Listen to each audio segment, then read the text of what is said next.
Ингушетия в ожидании спортивного праздника. 24 ноября во Дворце спорта имени Берда Евлоева пройдет очередная битва нартов. Первые участники турнира по смешанным единоборствам уже прибыли в республику. Оставшееся время бойцы потратят на усиленные тренировки и мастер-классы для начинающих спортсменов. Сразу же после приезда спортсменов международная компания M1 Global проводит съемки промо-роликов, которые будут показаны во время турнира «Битва нартов». В данный момент идут съемки Ивана Бухингера. Иван Бухингер уже привык к местному климату в нашу республику, и боец приезжает уже второй раз. Ровно 3 года назад в титульном бою, состоявшемся в октябре в Назране, он дрался с представителем России Туралом Рагимовым и одержал победу техническим нокаутом в 4-м раунде.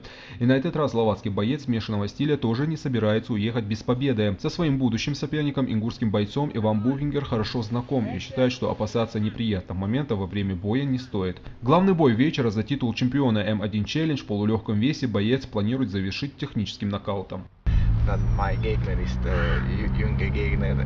Я хорошо знаю своего соперника, много раз смотрел его бои. Он в хорошей форме. И я обещаю сделать свой бой боем вечера. И, конечно же, собираюсь завершить поединок досрочно. Иван Бухингер – желанный гость в Ингушетии, особенно для тех, кто следит за его поединками. Он приезжает сюда не только на спортивные мероприятия, но и к своим друзьям, чтобы просто отдохнуть. Спортсмен признается, что ему очень нравится сама Ингушетия и особенно местная публика.